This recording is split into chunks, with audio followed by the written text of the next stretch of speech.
So I was in training camp my rookie season. I'm walking off the field after practice, and this teammate, I won't tell you his name or what school he came from, but he said, kind of saddled up next to me and said, so, kind of in a quiet voice, tell me how much money you made at BYU.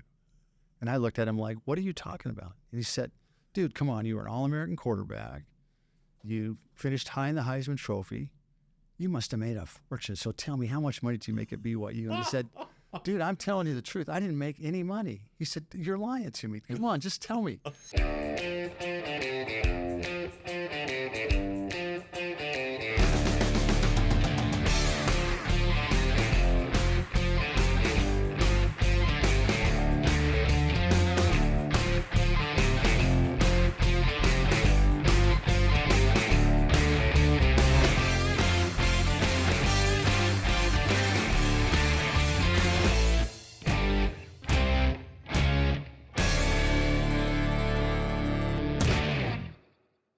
Hi, everybody. This is Mike Lacey, and I am so grateful to have one of my classmates, the famous Marc Wilson. And he's so humble, he'll get mad at me for saying that. So let's just say this young man has accomplished a lot of things in life.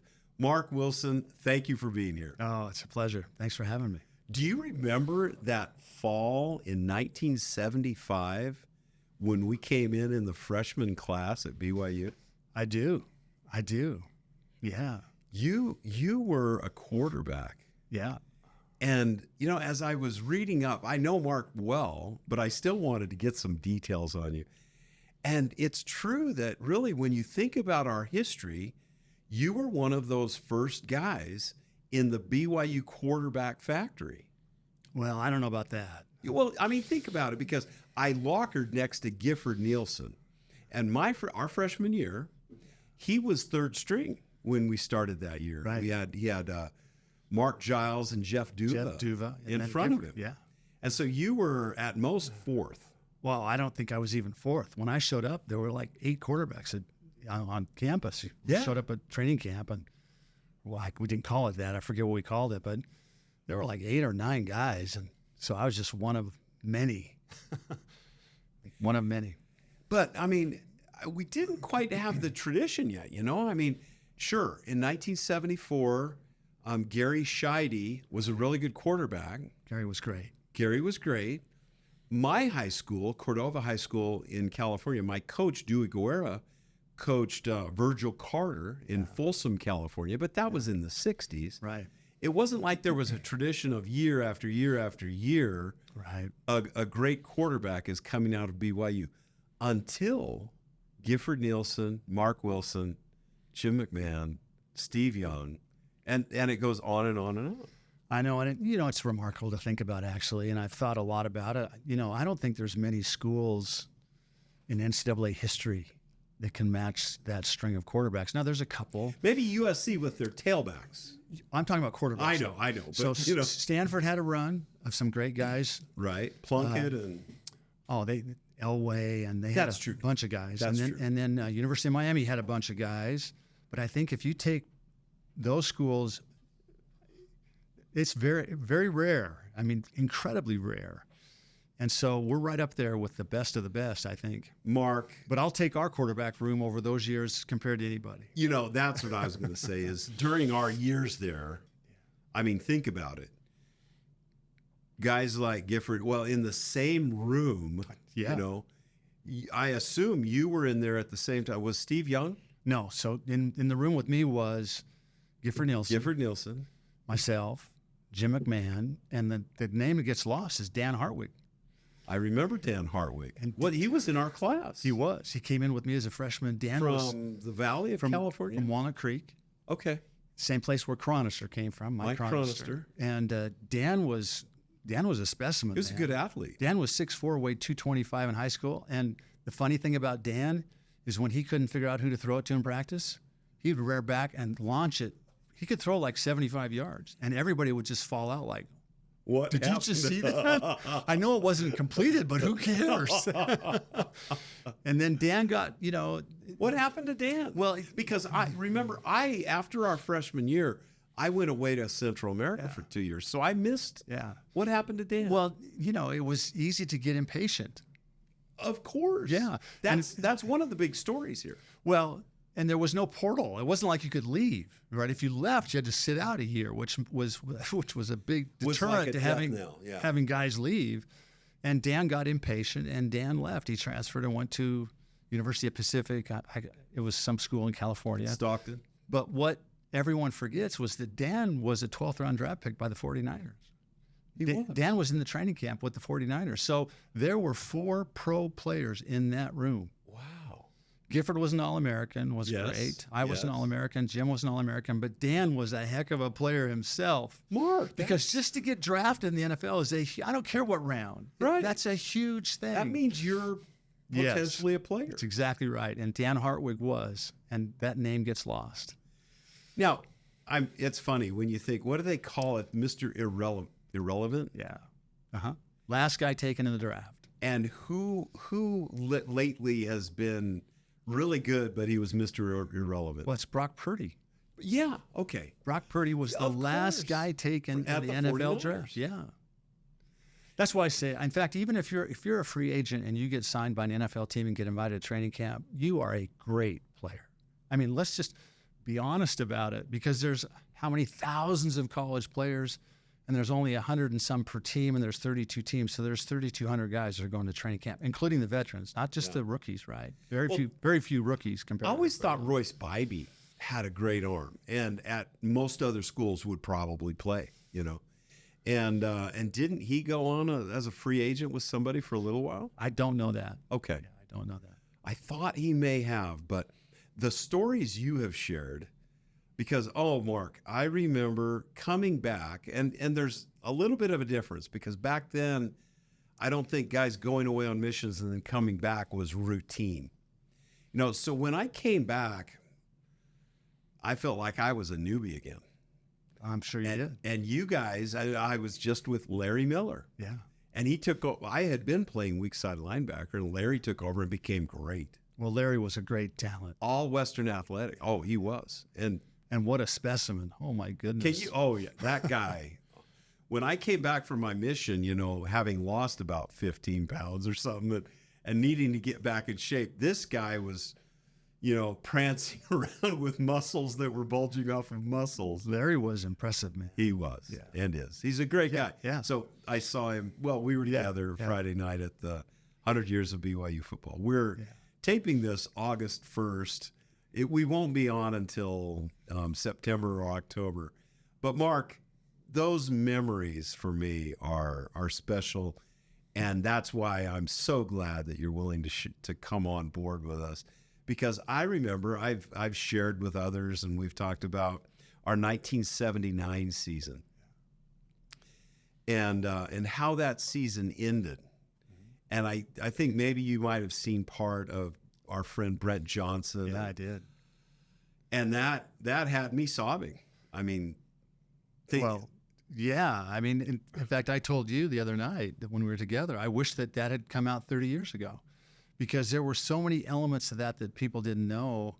I didn't know some of them. And even I still think it gets lost on people. I think people understand it better than they've ever have because of your podcast with Brent, but I still don't think the impact is really understood. And let me try and summarize it. We wanted to be the first team that went through the season undefeated. We wanted to be the first team ranked in the top 10, and we wanted to be the first team to win a bowl game. And we felt like we had the team to do it. We had it. When we start the season. And the big hurdle was getting by Texas A&M. And so when we got by Texas A&M, we felt like I think we can do this. We're on a good road. Then, of course, as the season unwound, we're closer and closer. And then it comes down to the last 20 seconds of the bowl game. And we're down by 1 point. We're on the 7-yard line. And we have a great kicker who's kicked great all year long. I was unaware that he had the record at that point for consecutive extra points. And here we are at essentially the extra point distance. That's exactly right. And so, it was right there. We had it, right? And then no one would have ever expected, because if Brent Johnson kicked 10,000 field goals from the 7-yard line, which is about a 25-yard field goal, he would make 1,000 of them. He wouldn't miss one. No, if he kicked 10,000 of them, he'd make 10,000. Yeah. You could blindfold him, and he'd still make 10,498, you know? So to miss that field goal was like unbelievable. It was. And when we missed the field goal, now we didn't have an undefeated season. We didn't finish in the top 10, and we didn't win the first bowl game for Lavelle. And we would have had all those things happen had that field goal gone through. And that's why it was so devastating. And if we had made that field goal, and I say we because it's a we thing. It's a team thing. If we had made that field goal, the 1979 team, in my opinion, would be as celebrated as any team in BYU history, except for perhaps 1984. Because they got the mythical. We would be a smidge below the 1984 team because they won the national championship. But we would be one of the most celebrated teams in BYU history, and as it is, we're kind of forgotten. and it's okay. But that's why it was so devastating, and that's why it was so heartfelt to hear the story from Brent and to be cheerful about it, because it was an incredibly emotional thing that happened that I don't know that people really fully grasp. Mark, you're an athlete. I'm an ex-athlete, and so many of our fans, the people who participate with us, the listeners, the watchers, we've all been in a sport probably where you think back, oh, I wish I would have cut left. Oh, yeah. Or, oh, I wish I would have turned it on right then, you know. You can always think of what if. Oh, yeah. And imagine, I put myself then in Brent Johnson's shoes of here I am when the whole country, and especially the Cougar faithful, we're all focused on it. Yeah. And then we've all been disappointed in our lives, though, but not in front of 50,000 fans local or a national TV audience. That's exactly right. Yeah. And after the game, you know, Brent talked about, we were in the locker room and I kind of stepped up and protected him from the press. But he didn't tell you what I said to him. What happened? And I remember this like it was yesterday because I felt so bad for Brent. I mean, I felt bad for all of us, but I really felt for Brent because Brent was a great kicker. You know? He was. And so I said to the media, I said, you guys need to leave him alone. I said, come and talk to me. I just threw 3 interceptions in the game. This is all on Brent. And they kind of dispersed and gave him some space, right? But it was true. I mean, I threw 3 interceptions in the game. We fumbled a bunch of times. We had a bunch of stuff happen that was uncharacteristic of us. Yes. That kept them in the game. They had no business being in the game with us. They had no business winning the game. That's I mean, right. The whole thing, it was a fluke that they won. But they did. The following year, the SMU game was probably an exact reverse of who shoulda, coulda, woulda. Yeah. And so you're right. We should have won that game. Yeah. Mark, so good to remember those things. And when he brought up you coming between him and the press just to give him space, I could tell that his gratitude, you know, but then he went on to tell the story about Coach Fred Whittingham, who's so intimidating, you know, and touched him, you know, I mean, reached out to him in such a gentle way. And then Coach Edwards, when he grabbed him by the face mask, and then finally when President Dallin Oaks of our university gave him a big bear hug. And then decades later, oh, Brent, that was a bad night. Those memories, and then to feel it from his perspective was beautiful. Yeah, it really was a great podcast. Oh. And I'm glad people got to know Brent a little bit. But like I said, I wish that had come out 30 years ago. I do too, but it's good that we have it now. Yeah. And Mark, you and I were from the same class. That was your last game as a BYU Cougar. Yeah. And it was, you know, my sophomore year after a redshirt year at a mission. So I remember, I think we were both heading off to our homes, so we didn't fly home with the team. And I had a car, so you and I were alone at the hotel, and we were both really hungry. We hadn't eaten. And so we were driving around San Diego trying in the wrong places. I mean, we were on the coast somewhere. There weren't any restaurants open. Do you remember that night? I don't remember that. Well, Don't remember that. I just remember here's my quarterback, you know, and the guy who just played his last game as a Cougar, and I'm letting him down because I can't find a dang McDonald's or whatever. Those are fun times to remember, Mark. Yeah. And from my mission, I remember, of course, Gifford Nielsen was right next to me my freshman year. So it was in the locker room.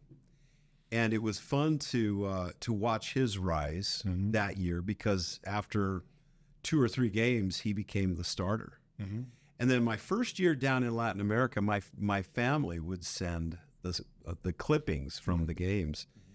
And, it was sad to see or hear that Gifford Nielsen had gone down with an injury, a season-ending injury. But then Marc Wilson threw something like 15 touchdowns in a game. What happened? Was it Colorado State? Yeah. And Colorado State was really good. They had a top 10 defense. In fact, both their defensive ends were first-round draft picks in the NFL. Did you know that? No. Yeah, Mike Bell and Al Baker. I remember those names. And then their middle linebacker was a third-round pick in the NFL. So they had a great team. And they did. And we were playing over there in Colorado. What time of year? It was still, I was probably like the 6th game. Weather's still okay. Weather was great. Okay. No, not a factor.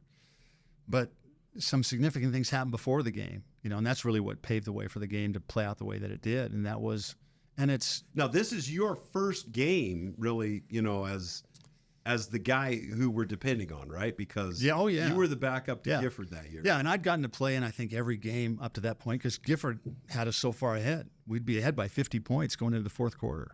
So I played most of the 4th quarters, which is really fun because there's no pressure. You can't goof up. You're up by 50 points. I mean, come on, what can happen? But that's a whole different deal playing in the 4th quarter up by 50 than starting a game. Yes. Yes. So anyway, the reason why the whole thing was different, and why I think it's so significant, and it's a great lesson for coaches if they would just pay attention and listen. And that is that Doug, first of all, I was really emotional when I found out Gifford was hurt. And I went over to the hospital in Provo. We came back from Oregon State. I went over to the hospital that night, and I knew as soon as I saw him that he was done, right? Because he tore his knee and he had surgery. And being Gifford the way that he is, he kind of pulled me down close to him and said, "Listen, this team's yours now. You can do this." Wow. Which was really awesome to hear from him, because I just loved Gifford. I thought he was a great player, obviously a great person. But anyway, Doug Scoville, the offensive coordinator, calls me into his office Monday. I go down to see him, I don't know what to expect, right? I'm afraid that I'm not going to play well enough to keep this thing going, because we had a great team in 1977, and I knew the quarterback play was really significant and important to the success of that team. Oh, huge, and especially with Doug Scoville as our. And I hadn't played a game since my second game in high school, because my second game in high school, I broke my jaw. Oh my! I broke my jaw right here, and that's all I played my senior season. So I played 1.5 games my senior season in high school. My freshman year at BYU, I didn't play at all. Played on the freshman team. Right. My second year at BYU, I redshirted, so I didn't play at all. Made the varsity. Now I'm backing up Gifford, playing in the 4th quarter, being up by 50. I haven't started a game, real game. Backing him up. I'm backing him up, but I haven't started a real game for 2.5, 3 years. So is there a question mark in your head, like, am I still up to it? Well, there was a lot of question marks in my head. But anyway, I go to Doug's office, and Doug puts this playbook in front of me with a bunch of Post-it notes. And he says, "I want you to go through every one of these plays in the playbook, and I want you to put a Post-it note on your favorite plays." So I said, okay. Wow. So I put a Post-it note on all my favorite plays. I gave it back to him. He looks through, and he says, "These are all rollout plays. What is the deal with these rollouts?" he liked the pocket passers, right? Well, you may not even. I mean, he preferred that. He preferred it, but you may not even have known we had rollout plays in the playbook. Right. Because we never ran them, ever. I know. So I said to him, "Listen, in our system, this drop back game, you got to know what you're doing. You got to read the defense. You got to know where to kind of attack the defense." You time to focus and get out of trouble. But if you're rolling out, you really divide the field in half, because you can't really throw it to about half the field. And in that divided field, you only got a couple of options, because there's only probably 2 guys on that side of the field. Right. So it makes it a lot easier. And I said to him, "And if I can't find anyone to throw it to, I'll just run, because I could run a little bit. Yeah. And I'll get us a few yards. So let's just do that." And I said, the other thing is they got a really good pass rush. They got these good defenders, and let's see if we can't get away from the rush. Let's don't put the burden on the lineman or even on me standing back there all day. And so he said, okay. But then he said something else significant. He said, "So, Mark, the reason I'm doing this is because you're not Gifford." He didn't need to remind me of that. You're not. But then he said this, "But Gifford isn't you." That's what I was going to say. And he said, so it makes no sense. You're both really tall. For me to, but that's you about the only had more sibling. scrambling ability. So he said, it makes no sense to run the plays Gifford wants to run if you don't like him. Right. So we got to focus on what you like to do and what you want to do and go from there. And so in 4 days, he changed the whole offense. Did he? He changed the entire offense. And we went from a drop back team to a rollout team. Whoa. Now, it just so happens we get over there to Colorado, and they thought, and I would probably have thought the same thing, this kid hasn't played ever. We're going to really lay it back and put the pressure on. We're going to blitz the heck out of him. Yep. And see if he can hold up and do that. Good thing you had a rollout set up. It was the best thing they ever did. Oh, man. Because, the years we played at BYU, we prayed that they would blitz us. Because we didn't want to have to face, 7, 8, 9 guys in coverage. Right. We wanted them to play man coverage. And so that you could pick the one that was going to be and the you can open blitz guy. all you want, but please blitz us. So they blitzed us all game, and we torched them on those rollout plays. You did. And I threw 7 touchdowns and ran for 1, and was the National Player of the Week. And then I thought, there's nothing to this. This is easy. This is easy. So WAC record, Player of the Week. I'm just going to keep doing this. So the next game was in Wyoming. At Wyoming. The weather was not a factor, and I continued to set records. I set a WAC record, 6 interceptions in 1 game. Because Wyoming said, we just saw what happened against the blitz. We're not blitzing. They put a bunch of They guys rushed back there. 2 or 3 guys and put 8 or 9 guys in coverage. And I was too stupid to realize you can't throw into that very well. But the reason we won, and the reason we won is because they ran the wishbone, or whatever, and they fumbled 9 times. Oh, Mark. That's the only reason we won. And those were the first 2 games I played in college football. Wow. Crazy. That is amazing. Totally crazy. I mean, but you just refresh my memory of so many things. For example, in 1979, going back to that year, against Texas A&M, I was grateful to be playing with you in the offense. And so, do you remember Jacob Green? Oh, absolutely. Because Jacob, so in 1984, I started with the Raiders in 1980. Yeah. And for the first 3 years, the team was in Oakland. And so we lived in the Bay Area for year round. But Where did you live? We lived in Orinda. Okay. Nice area. But the team moved south to L.A. And when they moved south to L.A., Colleen and I moved home. We're both from Seattle. Yeah. And we built a home in Woodinville. We looked all around. We decided on Woodinville. One of the reasons we decided to go home was to be near our family, but the other reason was to escape football. Oh. Because when you're the quarterback and you stay there year round, it's a different life. I bet it could be demanding that you anywhere in public. You can't really go anywhere. It's just that dealing with that. Unless Kenny Stabler was with you, and then they'd go after yeah, and that would wear me out. Yeah, and I just never felt like I could get away from it. So going home was great because no one in Seattle cared about me. They cared about the Seahawks.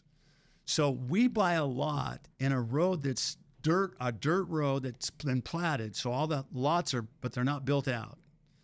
So we buy a lot, we pick a builder, we go for the season, we come home, the house is built. Now there's 15 houses built in this neighborhood. And who lives 3 houses from me? So I've gone all the way from L.A. back home to escape football. Right. 3 houses from me is Jacob Green. Oh, man. 5 houses from me is Kenny Easley. Half a block the other way is Manu Tuiasosopo. All Seahawk, great names, great players for the Seahawks, people might know. We go all that way to get away from football. My neighbors are all Seahawks. One of them, Jacob Green. Oh, and Jacob Green. I mean, let me tell you a story. There was a play. In fact, there are 2 plays I want to remind you of. But there was a play where you were doing, I think, just a rollout left. And I'm fullback, and so my job, and I'm a good sized fullback, so my job was to take out the outside hip of the defensive end. Yeah, and that never scared me. I knew how to hit a guy, even though he's a big defensive end and fast. Except Jacob Green, because you were rolling out back here, I'm coming at an angle to catch him, so I come in hard to hit him with this inside shoulder so he can't go through me. And he went through me. In fact, his leg threw me like a rag doll. And I don't know if he impacted the play, when you were out there on the left, but I just remember, oh, baby, this is real football here against Texas A&M, because that man was big and fast and strong. Well, he was great in college, and he was even probably better in the pros. Yeah. He's in the Ring of Honor for the Seahawks for a reason. And wow. He's a phenomenal player. Wow. Yeah. And then there was another play. There was another play where there was a bootleg, and you were bootlegging left. And I remember we were at that stadium, Rice Stadium. And the fullback was just supposed to, I don't know if I was faking a block, and then I go up the right sideline. I was the only one on the right side of the field, and you had some time. I was, Mark, here I am. But of course, you're concentrating over here on the left side of the field. I think I came back and said, Mark, nobody came out again on me. Let's run that play again. We never did. No, we never did. I probably would have dropped the flipping ball. I don't think so. Those are fun memories. Yeah. But my favorite memory with you, Mark, is another championship we won. There was a championship. Well, we got to, before you get off this Texas go A&M, ahead. we got to finish the story. So no, Texas A&M, it comes down to the end. We're down by 2 points. Yep. And we're on the 2 or 3 yard line. We're down by 1. We're down by 1. Yep. We're down by 1. 17-16. And we score a touchdown to go down by 1. Clay Brown catches a pass from you. Yep. And there's not much time left in the game. And we haven't played great at all game. And Lavelle decides we're going for 2 to try and win the game rather than I had heard him say that. See, you were out on the field, and I was there. I think I was shuttling plays back and forth, and I was listening to Lavelle and Doug speak to each other. Yeah. And Doug asked him when we score, because this is before Tim Alverson even blocked the punt. Yeah.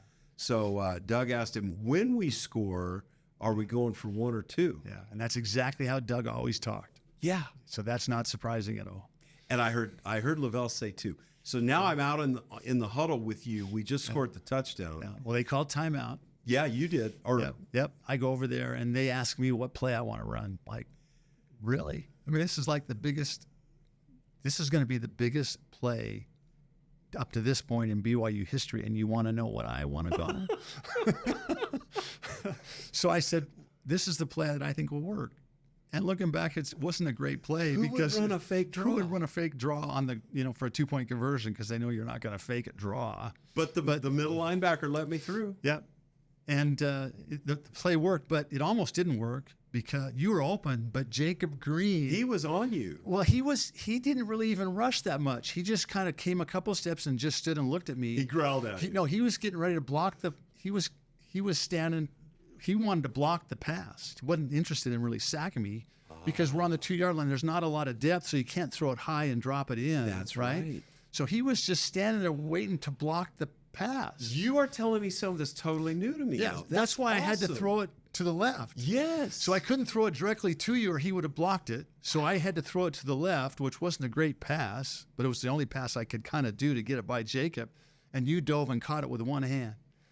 And we won the game. And that, even today, 2024, a million years later, in my opinion, it's one of the greatest catches in BYU history. Oh, Mark, I love that. And the most consequential catch in BYU history. And trust me, when I chose to go away on my mission, it wasn't an easy decision at the time, and I disappointed some coaches at the time, and there were some other people, including some coaches, who said, "Mike, you may not ever play football again because you come back with this love and and charity, and you're not football oriented." And I said in my mind, I made a promise. I said, I am going to come back and I want to play football and I want to do something well for this team. And you made that right you enabled me to be there, Mark. And great moment. But here, let me share one more little tidbit, because I remember this distinctly. Do you remember how loud it was in Rice Stadium? Mm-hmm. I mean, you almost couldn't hear yourself think it was reverberating so loudly. And so here we are at this very consequential time in the game. And so you don't have the most powerful voice in the world, did you know? But so you're telling us the play. we're all in there listening. And then you turn to me and Lacey, this is coming to you. and part of me was a little bit nervous and scared, but part of me was, wow, my friend Mark trusts that I can catch that ball. So those are wonderful memories, and I appreciate that. Yeah, and that got us started, and that was a magical year. It was truly a magical year. And then, I mean, now you go on and you're with the Raiders. You've told me some funny stories because we've all, Coach Edwards. In fact, tell us, share with us if you want to, your career as a quarterback and at BYU was maybe one of the most unique careers ever. Do you want to share any of that with us? Well, we just talked about the first 2 games. I don't think anybody's ever started their career with 2 games like that. That was crazy. The ups and downs. The ups and in just 2 weeks, back-to-back games. Yeah, right? That was crazy. My second year, my junior year, Jim and I ended up splitting time. And I was a red shirt, so I was witnessing that season. That was an awkward year because I came into the season as an All-American candidate because I was the WAC Player of the Year in 1977, coming in for Gifford. I came into 1978. I was a preseason All-American. I was a preseason Heisman Trophy candidate, and then by 5-6 games into the season, was no longer playing. That was odd. That was an awkward, very awkward year. And then, to be honest, I wasn't really even going to play. But we had. All right, I want to go there. I don't want to interrupt you here, but I just wanted to add some highlights here. We now had a different offensive coordinator, and Doug Scoville. Where did Doug go? Doug went back to the NFL. He came to us from the NFL, and he went back to the NFL. So 1978, and he went to Chicago. Okay, but he went to Chicago as a special teams coach. That's surprising. And well, it is and it isn't. It is because he was such a great offensive mind to go back and be a special teams coach. But you also have to understand that your pension is based upon how many years you're in the NFL. If you're getting a pension from the NFL, and so I could understand why he wanted to go back and add to his pension by putting in more years in the NFL. And if it meant being a special teams coach, well, then so be it, right? Yeah. And that's why he went back, and so I understood that. I think we all understood that. But it impacted our team at BYU because when I came back and when I switched from defense to offense, we were running one of the most, I won't say complex. It was complex. It became very complex. But in a way, it was a beautifully simple playbook, an offensive playbook. And it was avant-garde in so many ways. Maybe, I don't know if Bill Walsh and Doug Scoville got together on weekends, but this West Coast offense was really created by those 2 guys and maybe a couple others. I don't know. Yeah, and I'm not sure either. I just know that it was phenomenal. It fit us. It fit the skill sets that we had and the players on the team, especially on offense. It fit me really well. It fit Gifford really well. It ended up fitting Jim and Steve and everybody really well. But we learned a lot of things from that 1 year. Oh, my heavens. Well, as a red shirt. We learned a lot of things. Yes. Lavelle learned a lot of things. And the thing that Lavelle learned was he was never, and he said it, he made his decision, he was never letting that offense leave the Valley again, which is why he was really careful on who he hired after that. And he ended up with Norm Chow and they kept the same offense, they just added to it. But that offense was never leaving the Valley again. Yes. Because in 1978, it left the Valley, and we all saw the results. Yeah. Mark, then we got Doug Scoville back. I don't know how Lavelle worked that out because he probably needed more years in the NFL. No, I know how Lavelle worked it out. Really? Doug was not happy being a special teams coach, and and being in the NFL all those years, I know why. It's not fun being a special teams coach in the NFL because no one wants to be on the special team. So you got to beg, borrow, and steal to get those guys to play and then to play hard and play well for you because they really want to be offensive, defensive players, right? So that's a real challenging thing. Gary Zahner is the one guy who might have the personality to make that work. But it takes a special guy to make that work, and it's not fun because the guys really don't want to be playing special teams. True. So, and Doug had a lot of fun with us in Provo, with Gifford and then with me. Oh, remember all summer long working out together? Yeah. Was it 5 nights a week? It was 5 nights a week. Every night. And Yeah. We're out there doing the turnaround drill and running our plays. Yeah, every night. All you quarterbacks, there might have been 8 of you. We were all there. Everybody was there. Everybody was there. All of us receivers Yes. were there. But I understand why Doug came back, because Provo was really fun, and it wasn't probably all that much fun in Chicago as a special teams coach. Right. So Lavelle convinced him to come back, but the problem was, I don't want to fire the other guy because I got to pay the contract. So Lavelle went to the NCAA coaches convention and talked up this other guy and got another school to hire him, and that paved the way for Doug to come back. Wow. So we avoided the salary. We didn't have to pay the salary because he left. Because the budgets were kind of tight back then, I assume. And Doug came back. And when Doug came back, all of us, sigh of relief. well, not only that, we all knew that, okay, this is going to be fun. But Mark, you were going somewhere that I interrupted you because you were telling me that 78 season was hard. And you started even saying that you might not play anymore. Well, I had redshirted, so I was pretty much done with school after the 78 season. And so I was going to hang around for the 79 season, but I really didn't need to. And I always had ambitions to go to law school. I'd, taken the exam, the entrance exam, was accepted. And so I just in my mind couldn't do this again in 79. 78 was... I couldn't do that again. And I wasn't the only one, because I went home for Christmas, talked to my dad, told him what I was thinking. He said, okay, if that's what you're thinking, that's fine, but you got to go tell Lavelle. It's only fair to tell Lavelle. I agreed with him, so I went back to school, but I was too chicken to go in to tell him. So I waited a couple weeks, and then I finally did go in and tell him. And Lavelle was just typical Lavelle. He pulled out of his, I'm talking to him, and he pulls out of his drawer a legal pad like yours, and he writes my name down at least 25 lines, because there were 25 guys in there before me. Oh, wow. That he had kept a tally of. And I was way down, and he wrote my name, and then he said, you don't have to decide that today. We got 9 months before the season's going to start. So take your time. Take a couple months. I said, well, okay, that makes sense. I'll do that. And then a month later, 2 months later, whatever it was, we had that meeting with Doug Scoville. Oh, wow. And as soon as Doug came back, we knew Doug was back. Everybody was back. And we're all back on board. Away we went. Yeah. And I'm a red shirt, so I was unaware that much of that was happening at all. I mean, we all knew how frustrating that season was. Well, it was frustrating because the year before we had such a great season. Yes. In 78, we had a decent season. It was I'm not saying that it was a decent season, because compared to what were used to, it was not a decent season. But what was frustrating is we had great players. Yeah. And that's why it was so frustrating, because we knew what we were capable of. We just did it the year before. We led the nation in every offensive category. And in 78, I'm not sure we led the WAC, if in offensive categories. Sure.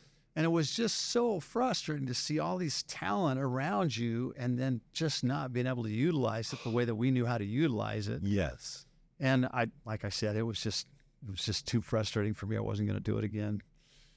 And fortunately, Doug came back, and we got right back to where we were. We got right back to where we were. In fact, there was an augmentation, I'll say, of enthusiasm, because the 1979 season. Now, I look back, and I was looking at all these guys in the red shirt weight room with me. And I mean, that team alone was a really powerful team. Yeah. When you look at all the people who redshirted 1978, and then we knew that your team that had been out there had so much talent. In fact, I've gone back and looked at our rosters. And when you count all the guys that had real time in the NFL, I mean, I've counted more than 24 guys from those teams, from those series of years. Yeah, I mean, that's why I say it was 78 was so frustrating, because we had such talented guys. Right. And 79, we kind of put it together. Doug really made it fun. Doug was excited to be back, energized everybody. But it wasn't just the offense. No. Sometimes in talking to me, you think I'm just talking about the offense. When I say we had a talented team, all across the board. I mean, we had a great defensive team. So we had so much talent on that side of the ball as well. And like I said, it all came together in 79, and we had a magical year. Bill, speaking about defense, just for a moment, our offense was so potent. Think of 1979 and how many times we scored, and back in 1977. our offense was so potent that our time of possession frequently wasn't that high. Yeah. And so our defense was probably seeing or on the field 150% more time than, say, Ohio State's defense or Michigan's defense. Not because they were letting the other teams run up and down the field. Not at all. In fact, quite the difference, because Texas A&M, think about it, they were one of the greatest teams that year. At least they were preseason selected really high. They had one of the fastest human beings in the world. Was that Curtis Dickey? Curtis Dickey. And they had a really powerful offense, potentially. Yeah. At the end of the game, they had 17 points, right? So our defense, even though they saw a lot more plays than most other teams because our offense scored so quickly, shame on you. Our defense was really good. I totally agree with you. Yeah, they were great. And the interesting thing about it, looking back and kind of analyzing it, our offense, we were so good. We would start games so fast because that's how Doug played. Doug was not warming up to the game. From the moment you stepped out there, it was pedal to the metal. Do you remember San Diego State? Yeah, yeah. But I loved that. And in fact, when I was on national TV. Yeah, I mean, that was a crazy game. 3 touchdown passes in the first 30 seconds. It was crazy. It was crazy, Mark. It was crazy. But that played into kind of how the offense and the defense complemented each other, because our defense was really fast and really nimble. But let's be honest, they were not going to probably stand up to a big, powerful 3 yards in a cloud of dust kind of team if they had to play that way all game long. Matt Mendenhall was a tall defensive end, but I don't know. Do you think he weighed 240? Oh, his senior year? Well, yeah, I think he did once he got over the appendix thing. But right. That's true. Because Matt played a long time in the NFL. Matt was great. Oh, I know. I'm not putting it down. Great player. We didn't have the biggest guys. But my point is that we would get ahead of these games, right? And in 1979, there weren't a lot of teams that could throw it or could throw it well. That was kind of an aberration. We were an anomaly, which meant when we would get ahead by 20 or 30 points in the game, we would take the opponent completely out of their game, because they came into the game to run the ball. That's right. And now they couldn't run the ball if they had any chance to win. So now they had to throw it, which they weren't good at doing. I know. And they played right into the hands of this fast, nimble defense. Yes. And we just complemented each other so well. And that's why the team was so great, because we just complemented each other so well on both sides of the ball. Mark, it was the next year. So you may or may not be aware of this, but we went to Wisconsin. And now Jim's our quarterback. But same thing, our offense is going up and down the field. And it was so funny as a player who had played both offense and defense to watch Wisconsin's response to, what the heck do we do now? Yeah. Because they, unlike most other teams, just kept running it into the middle of the line. Well, but if you look at their team today, that's how they play. They have those big card-fed linemen, monsters up front. They get a monster defensive back. Running backs. That's how they play in Wisconsin. They're playing that way today. But wasn't. We were at 30-3. And then Wisconsin was in trouble because then they have to say, okay, if we're going to try and win, we have to throw it because we're going to run out of time, or we can just run it and try and keep the score down and lose. Respectfully. But those are the only two choices they have. Weren't those good times? Great times. Well, tell me your opinion, because I do want to get to your playbook at the Raiders. I want to talk about the precursor to that 79 season. Has the game of football changed so much? Because in my opinion, we've gotten away from the old Doug Scoville playbook somewhat, because maybe with one back, you guys used to always hit the tight ends and backs 60% of the time, and the wide receivers were, more like 40% of the time. And now it's kind of reversed. And so we're not playing to our strengths anymore. Has the game changed? Because to me, cornerbacks nowadays are so good that we should still be trying to just hit our tight ends and backs out of the backfield, because linebackers still can't stay with those guys when they run the right patterns. Well, or has the game changed and our playbook wouldn't work as well? No, it wouldn't work as well. The game evolves. There's no question about it. So and this will make sense, hopefully. Lavelle came along and said, we can't win playing the way everyone else plays. And let's be honest, the reason why we can't is because we cannot recruit the same way that USC, Texas, Oklahoma, Alabama can recruit. They are going to get the first pick at the huge offensive linemen and the huge running backs, and we're going to take the next group of guys. And when we end up playing that caliber team, we're going to lose. And we're going to lose every time. And so the only chance we have to win consistently is we have to change the game in our favor. And that means we have to throw it. Now, no one knows how to throw it. Back then. Very few people knew how to throw it. What did Hayes say? Yeah, there's only a couple things that can go wrong or go right? Everything goes wrong when you throw it. Yeah, I think he says so. Like, there are only 3 things that can happen when you throw the ball, and 2 of them are bad. And 2 of them are bad, yeah.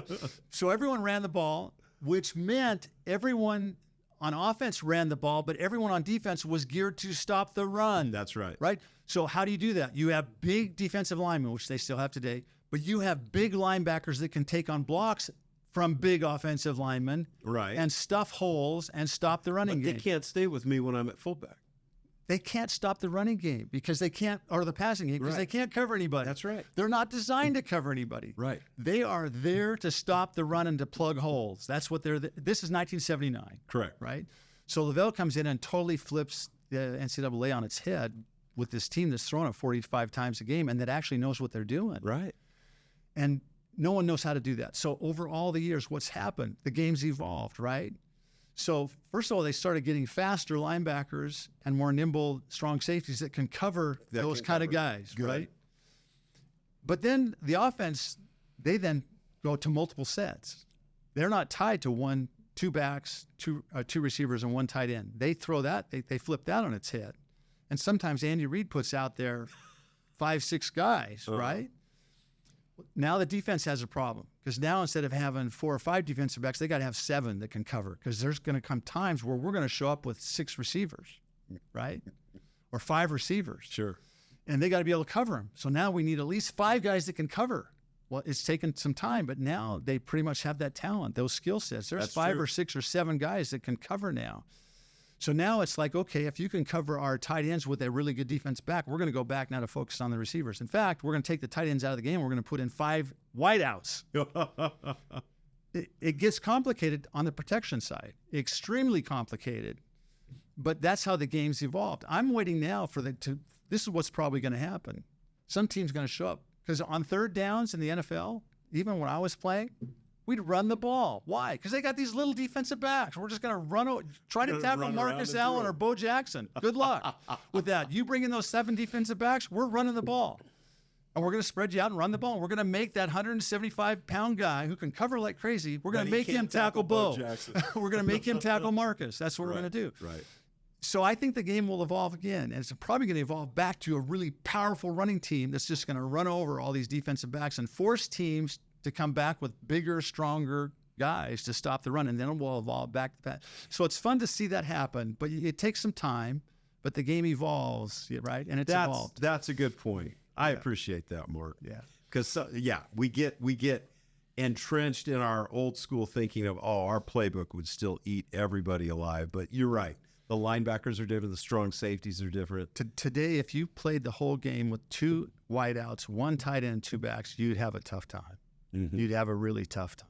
Mark, leading up to the 1979 season here, I mean, that's interesting. And so many of the guys that went into the NFL have admitted or told us, Mike, I was about to quit, And you just said, I mean, here's a guy. How many years were you in the NFL? 10? I was 10. Yeah. Yeah. Now, I never, it's funny to use that word quit. I never thought of it as quitting. Not quit, but in my mind, I'd played my 4 years, and now this 5th year's an option, and I'm going to make the option to not play. That was the wrong word. But what I'm saying is you were ready to leave the game because it was so discouraging and disappointing.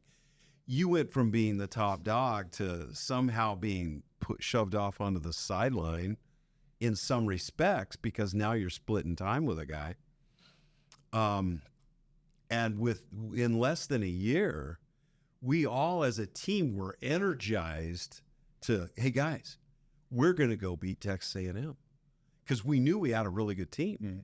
From our quarterback to Mel Mel Farr. Mel Farr, yeah. You know? It's a great name. Great guy. A great guy. In fact, we interviewed him. He'll come out pretty soon.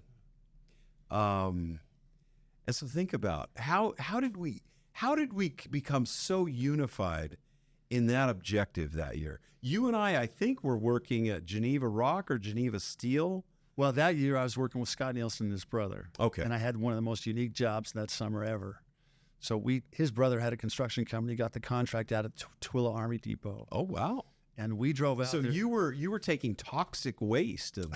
Our job was to replace all the asphalt aprons to the igloos that housed the nerve gas. No, that was our job. Seriously. And we would drive to Twilla. We had a gas mask that we had to have on our hip. We had an armed guard. And if the siren went off, which it did several times that summer, the guard would come and get us, put us in his van. There were windsocks all over, and drive upwind about 60 miles an hour.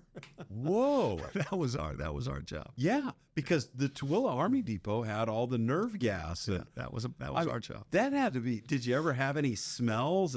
Man, I wonder if that was.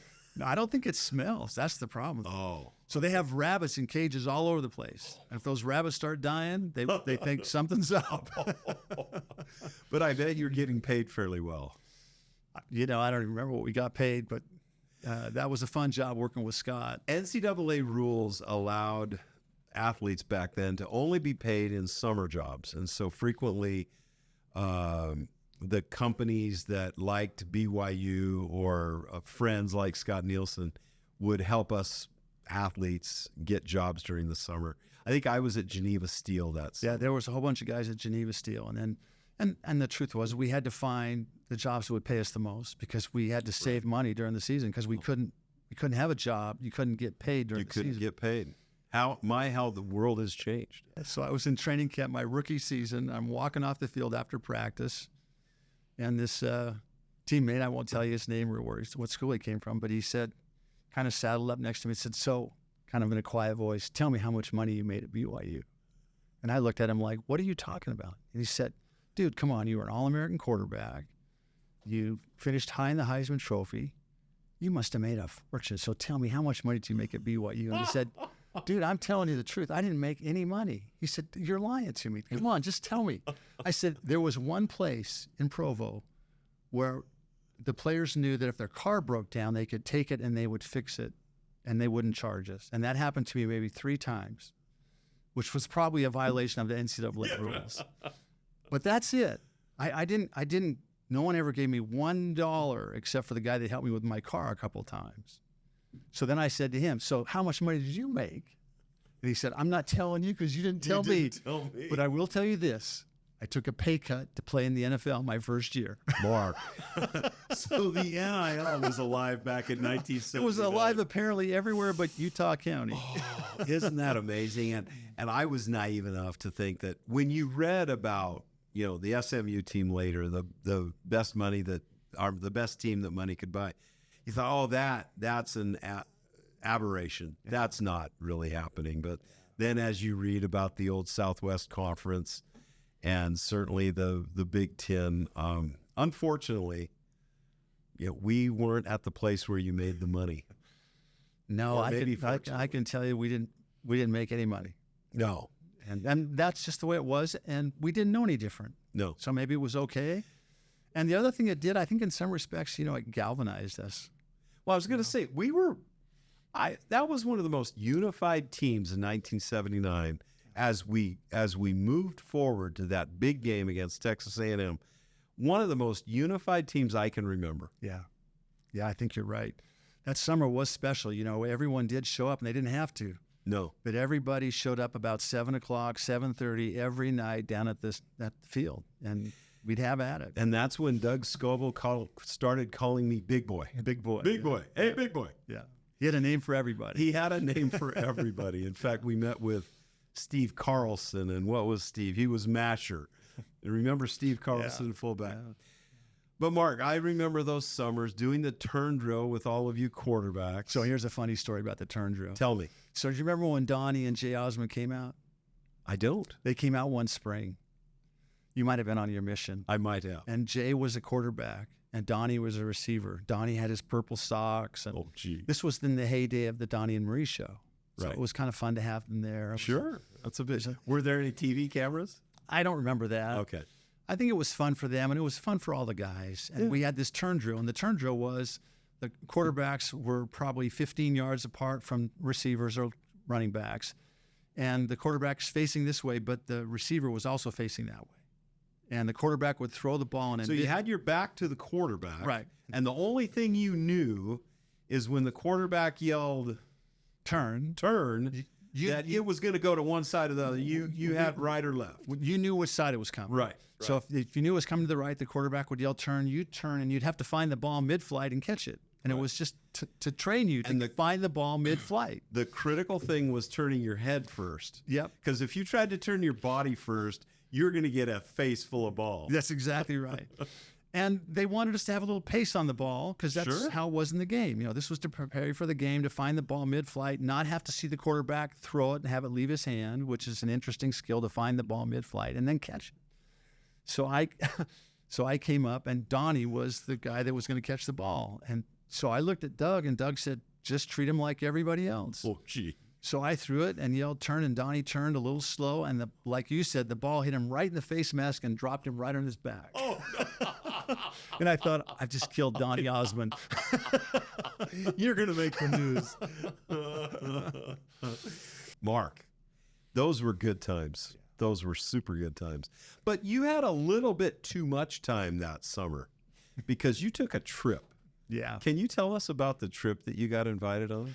So let me go back. My freshman year, freshmen come in together, and you usually align yourself with a few of the guys, become really good friends. And there were two guys that I was really close to, a guy named Niels Tidwell, who was an offensive lineman from the Nampa, Idaho area, and a tight end from California, a guy named Mike House. I remember Mike House. And Mike Oakdale. was Oakdale, but Mike was way ahead of Niels and I. Mike was ready to play his freshman year. Mike was 6'4", weighed about 240, Big, could strong run guy. like crazy. Yeah. Was a great player and played as a freshman. But anyway, I was really close with those two guys.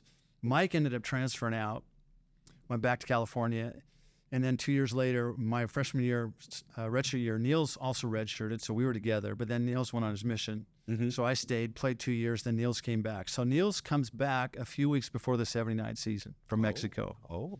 He was down at Veracruz. Niels has lost 40 pounds. He weighs about as much as me as an offensive guard, right? And we decide, it's kind of a reunion for him being back, that we're going to go on this fishing trip in the high alpine lakes up in the Sawtooth Mountains in Idaho. On horseback, right? On horseback. And so like a week or so before the season starts, that's going to be our final deal. Then we're going to come back, hit it hard, Be play totally the season. ready. Right, yeah. Colleen, because I'm going to be gone a week, she goes home. My wife, she goes home to Seattle. Uh-huh. And so I get with Niels, and we get up to Idaho. We ride these horses 16 miles up in these high alpine lakes. His grandfather's with us and his younger brother, who ended up playing at BYU too. Really? And Is that his name, Dave? David. Okay. So we're all up there. We just get up there. We set up a campsite. We're all excited the next morning to start fishing. And that night I get sick.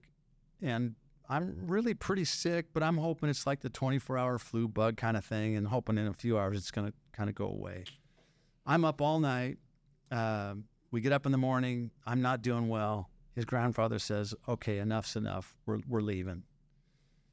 Well, I'm so sick now that I can't really even sit on the horse without falling off. So I sit behind David. I put my arms around David and grab the horn of the saddle. Wow. And we walk 16 miles out of there. So now you're not just going, you're going back. We're going back. You're turning around. They left their stuff there because they took me down to the trailhead. We didn't have cell phones in those days because I don't remember how we got a hold of Niels' dad. But his dad met me at the trailhead. They dropped me off. They went back.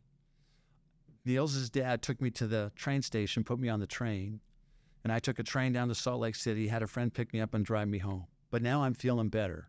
Really? Now I'm mad that I've left. I mean, totally better or Not totally just partially better? but I'm not throwing up every 2 seconds. I'm not lightheaded and feeling like I'm going to black out. Right. None of that. And then the next morning, I actually feel quite a bit better. And it was so funny because that morning we had our physicals for the football team. And I wasn't planning to be there, and they knew I wasn't going to be there, but now I am. So I decided, well, I'm going to go down there, and I tell the doctor I've been really sick for the past couple of days, and he says, well, I think it's just a flu. Glad you're feeling better. The next day, a bunch of us go play golf up at Heber at the Wasatch Mountain course. Beautiful course. Couple of days pass, and then we're only now a week probably from training camp starting, and I get up in the morning, and I'm really sick. Same thing. Sicker than I've ever been in my life. Again, no cell phones. I crawl out of bed. Colleen's still in Seattle. I crawl out of bed, go over to a bookshelf, grab the cord of the phone, pull the phone down, dial the training room, and say, I don't know what's happening. Can you please come and get me? Because I can't get down there. They come. None of the doctors. Two trainers. Like Marv? Or... No, two trainers who I don't even know. Okay. Show up at the apartment. They take one look at me. They call down to the training room and say, I don't think we should bring him down to the training room. I think we should take him to the hospital. Yeah. So they say, take him to the hospital. So I go over to the Utah Valley. I'm there all day, and they can't really, it's not that they can't figure out what's going on. They don't tell me what's going on, but I'm there all day. Jim Bear, Professor Bear, he comes over and spends the day with me there at the hospital. And about 7 o'clock that night, they come in my room and they say, okay, here's the deal. Something's going on because your blood counts are crazy.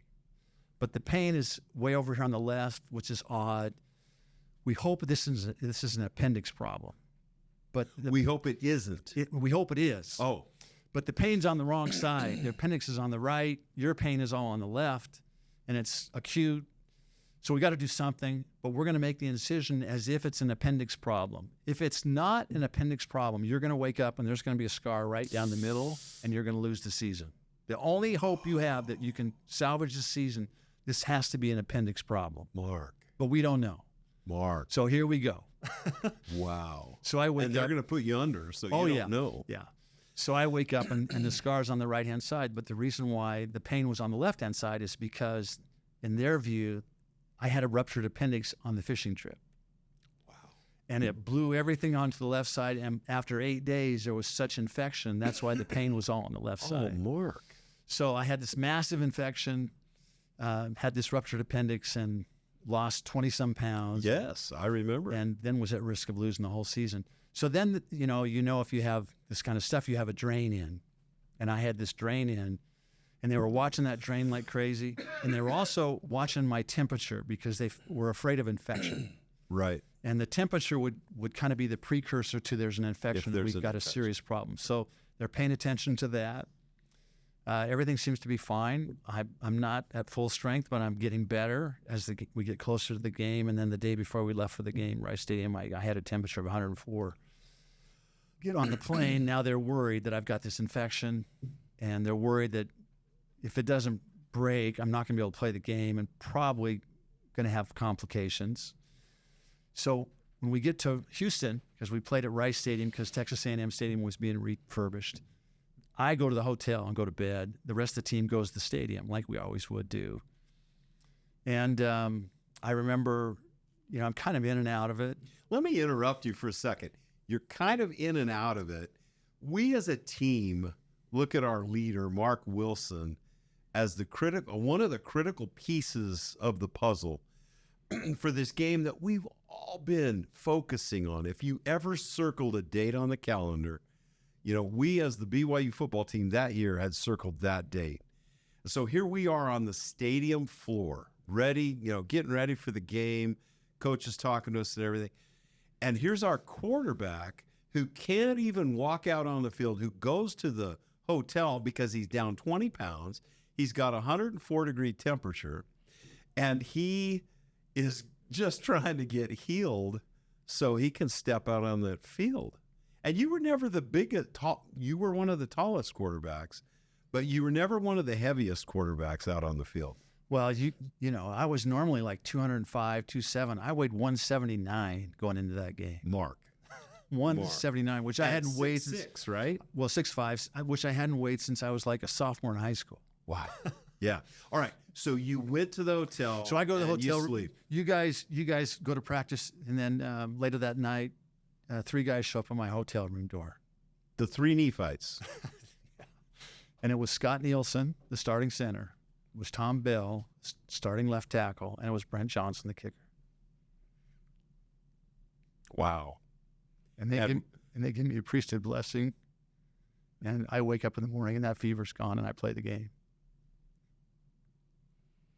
And knowing those three men, Yep. and, here, these are big, burly, strong, impressive, intelligent, but spiritual.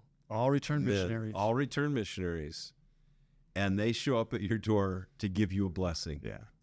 Yeah. And something happened. The rest is history. Yeah. The rest is history. In fact, I didn't know this until last Friday night. They were telling me the story. They said, you probably don't even know this, but when you were over at Utah Valley, do you know that we came over and saw you? I said, no.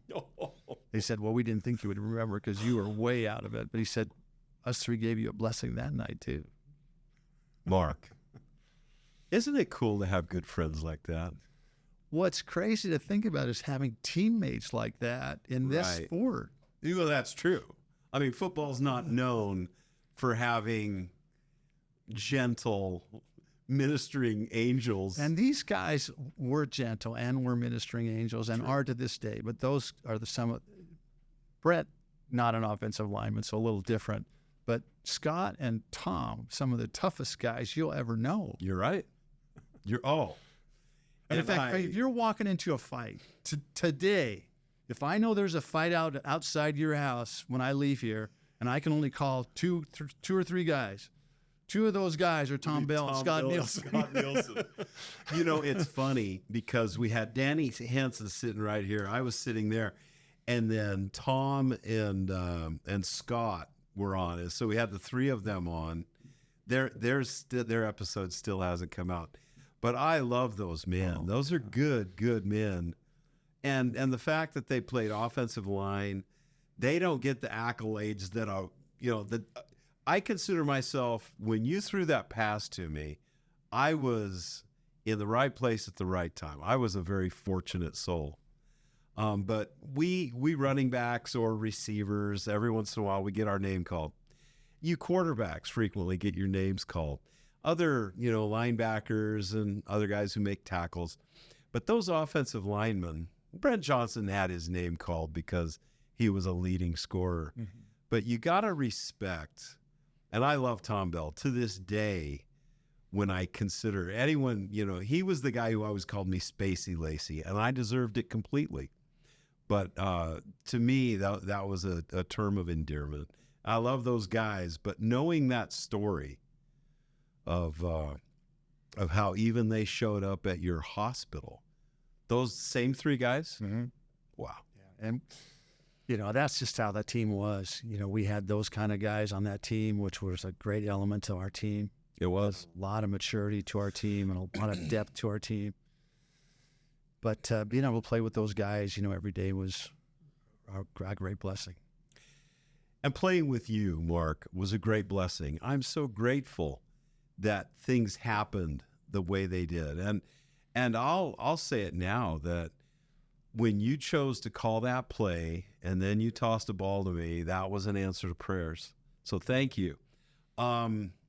This has been fun having a guy from my class, 1975, be here with us and tell these really, really good stories. Do you have any parting thoughts? Yeah, I do. You might like to share. I have one that I want to talk about. Not so much share, but talk about. Sure. Because I don't think that this person's gotten the credit that she deserves. She's gotten credit, but I don't know that she's gotten the credit she deserves. And I saw her Saturday night at the broadcast. And I hadn't seen her for 25 years. And when she saw me, she knew my name. She knew Colleen's name. And she said before we left, I love you after all this time, and that's Patti. And I've said this so many times that Lavelle and Patti were a team, and I don't know that anyone's really understood it. So I want to talk about that just for a minute. I love that. You won't remember this, but you have to understand what it was like, to be a young player, not so much the player, because the burden wasn't on us. The burden was on our wives. So I'll just talk about my situation. So Colleen and I get married. We're 20 years old. Colleen is the oldest of 5 sisters and a brother. Grew up in a house that was noisy and loud and fun.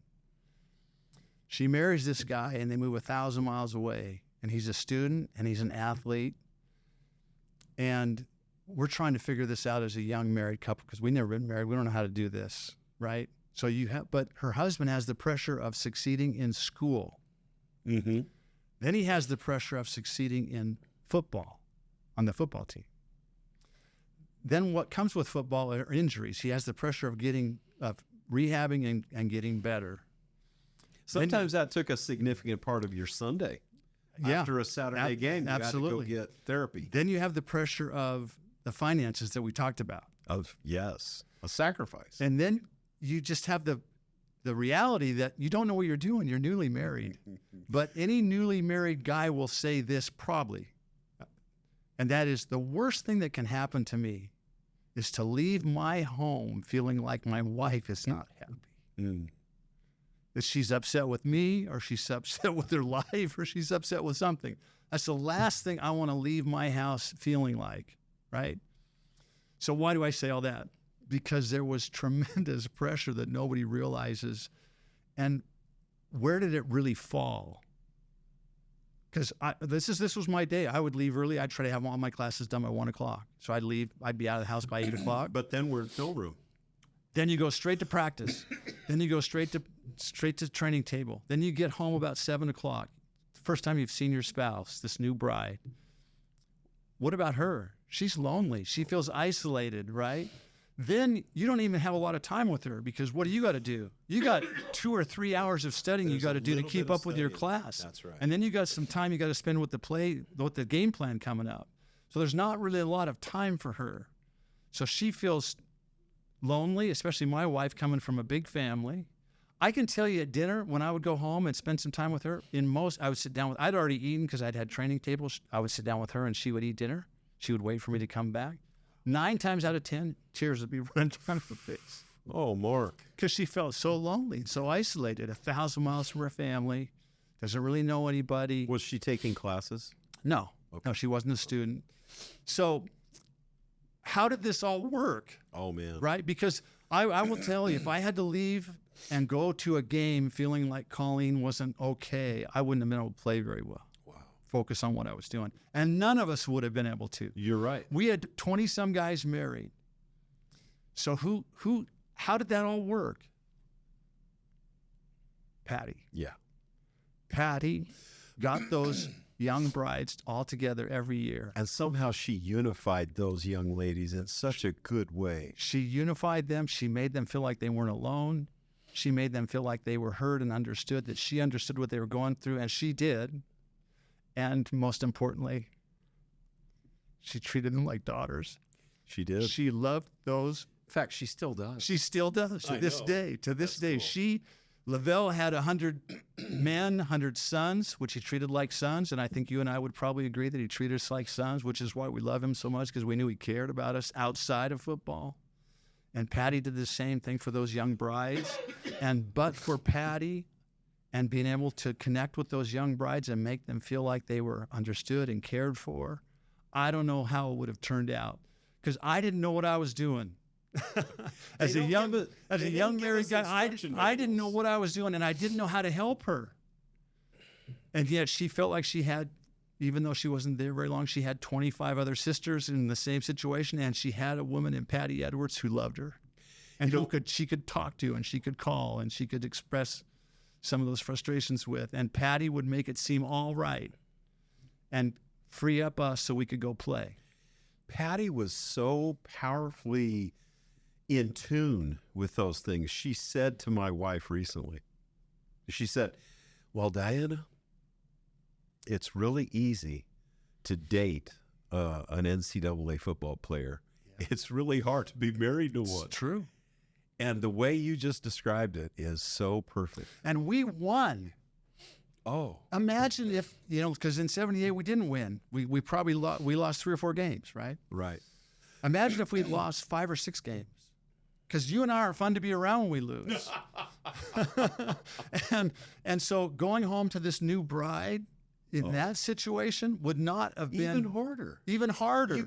She couldn't justify, why are you spending all this time with something that isn't even fruitful? Yeah. Mark. So Lavelle was a genius in so many different ways as a football coach, and we were so blessed to be able to play for him. And Patti was the heartbeat. And he cared for us, Yeah. and we knew that. But Patti was the glue. Yes. But as I said, but for her, I don't know how this would all played out. I don't know how it would have played out. Because how would you have left that door and go out? Because that's happened to me in the NFL. There were a couple times where I left to go to the hotel the night before the game, and I knew things weren't right at home, and I turned around, Mike, and I drove home, and I showed up at the doorstep, and I said to Colleen, I can't do this unless I feel like you're okay and we're okay. Yeah. So I'm not leaving until you can tell me we're okay and everything's going to be okay. Good for you. Because I can't go play this game like this. Yeah. And maybe that was just me, but I got a feeling it was a lot of guys. And as I said, when we were at BYU, Patti made it work.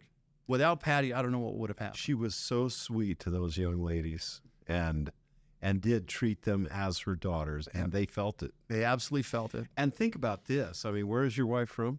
Seattle. My wife, Diana, was from New Mexico. Totally different cultures and experiences, and yet Patti was able to bring these girls, young ladies, together in such a good way. I love that. Do you have any other? I mean, we could hear a lot more stories from Marc Wilson. Well, one thing I love about what you're doing is that there's been so many stories that people have never heard. I know.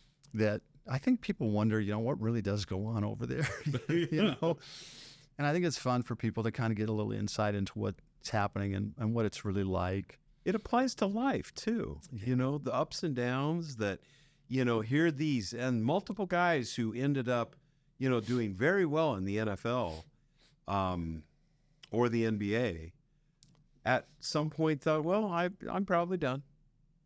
This might be it. And yet you kept going and Colleen kept going and you chose and have done so well. So we're so proud of you, Mark. Thank you for these wonderful stories. It'd be super fun to hear more in the future. But those days back then, and then we haven't even talked much about your Oakland Raiders or the Raiders experience.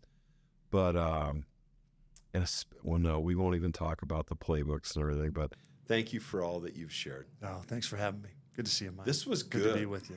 Thank you for your time. Yeah.